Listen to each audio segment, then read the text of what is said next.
With me in the studio are two gentlemen, Dr. Dan Ekere, a lecturer from the University of Lagos, and Jide Ologun, lawyer and public affairs analyst. Thank you, gentlemen, for joining us this morning.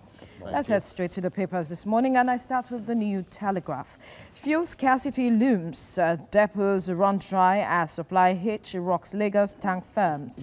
Marketers hike petrol ex-depot price to 136 naira per litre. NNPC rations products prioritizes loading for mega stations. We'll move to the Daily Trust. Outrage over rising spate of kidnappings. And the Daily Sun here says NJC submits report on Onogen to Buhari. Suspended CJN closes defense on assets declaration allegation, adopts final address on April the 15th. The Daily Times here says 26 days after INEC declares Wike winner of Rivers governorship poll. Victoria's governor salutes courage of Rivers people. AAC rejects results, accuses INEC of manipulating entire electoral process in Rivers. And to the nation now, NJC advises Buhari to retire Onogen over $1.7 million cash. Judicial Council seeks full benefits for suspended CJN.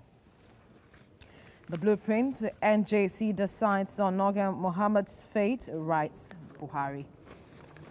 Let's move to Business Day. Nigerian banks rediscover retail clients in bid to grow loan books. The Vanguard here says Nigeria, 7 other nations, home to world's hungriest UN, and let migration flow from aspiration, not desperation. That's the EU speaking there. This day, IMF, Nigeria's economy recovering, supports tax reform, says persistent structural challenges restrain economic growth. West Africa Business News, the last paper, Q1, amid political uncertainties, banking sector gains 37 billion naira.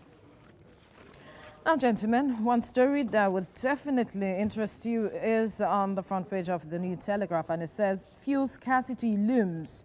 Depots run dry as supply hitch rocks Lagos tank farm. NNPC rations products prioritizes loading for mega station. Is this an artificial scarcity that we are looking at, or what could be prompting this? I'll start with you, Jide.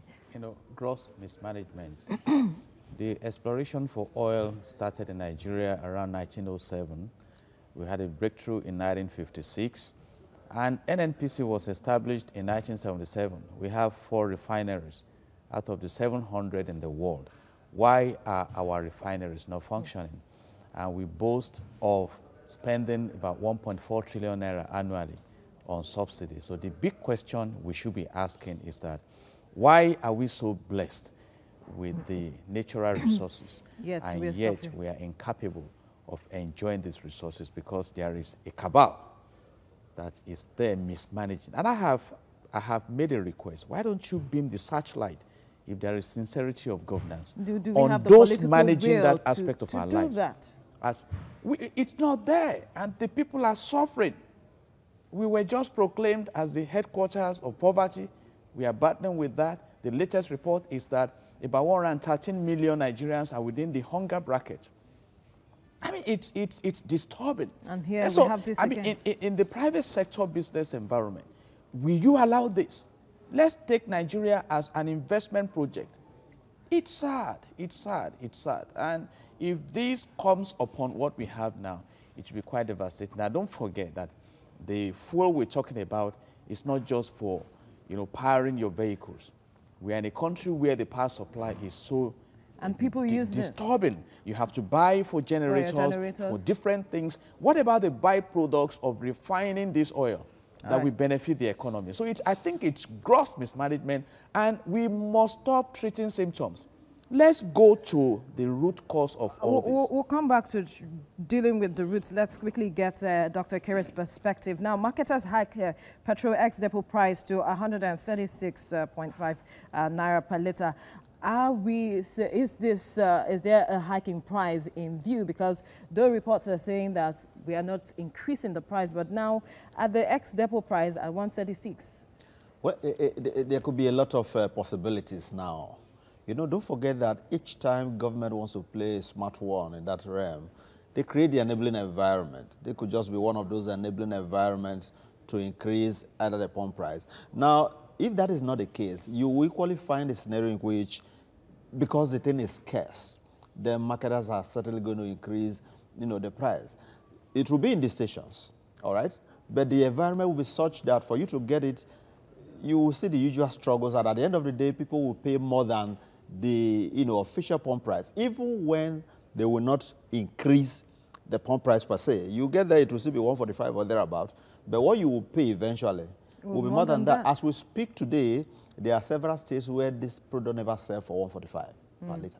So when you now have a scenario in which there is scarcity, then you can imagine what is going to happen. So we have 4 refineries. And each time we keep turning them around, turnaround maintenance that has actually turned them around to what we cannot describe. And it is shocking.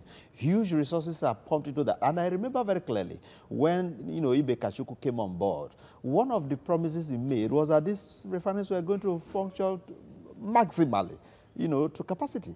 And as we speak, I'm here to see that. I do not see why we should be importing fuel. And now, you refine outside. You export crude. You import, you know, the finished products. There are several other products that come out of this. Yes. Do they give them to you? They simply will sell them to you. So at the end of the day, you are not doing any help to this country. Those who are managing, I keep wondering really, what is exactly is NNPC doing? What is the Ministry of Petroleum doing? I want to know their job, you know, description. What are they doing? So I don't know. NNPC has turned itself to a serious, very serious, you know, cabal. Mr. Ologun, this is why some have said, you know, let's privatize. Even in privatizing. Let's take out a subsidy and then privatize. In privatizing, the moment we take justice to the people out of it, the privatization will not work. We see what we have in the power sector, because the greedy will still be the ones that may end up handling it. If we privatize with sincerity, it will function very well. Don't forget that in year 2016, the government came up with a promise to make that sector of our national life vibrant. And the pump price of PMS was moved from 87.50 kobo to 145 with very beautiful promises. Where are the promises? So my position is that there is a gross mismanagement that is giving us what I call governance epilepsy, which is damaging our economy. And let's notice, when people are subjected to poverty, the only end result we can get is governance failure. Because the essence of government is prosperity. And now we have the resources for the prosperity. So who is to blame? If the resources are there, but the resourcefulness to maximize the resources are not there. And there are countries of the world we can learn from. South Africa has about 6 refineries. They draw about 30% of their crude intake from Nigeria, about 40% from Saudi Arabia. They are doing very well. All right. Saudi Arabia depends on oil. You know, I mean, so that is even to say that we are isolating oil and gas now. But let's even talk about the economy generally so that we can cushion the effects of this poverty. California has no oil. It's about the 5th largest economy in the world. So we need to migrate from where we are now to the point of pursuing prosperity. Poverty is not a virtue.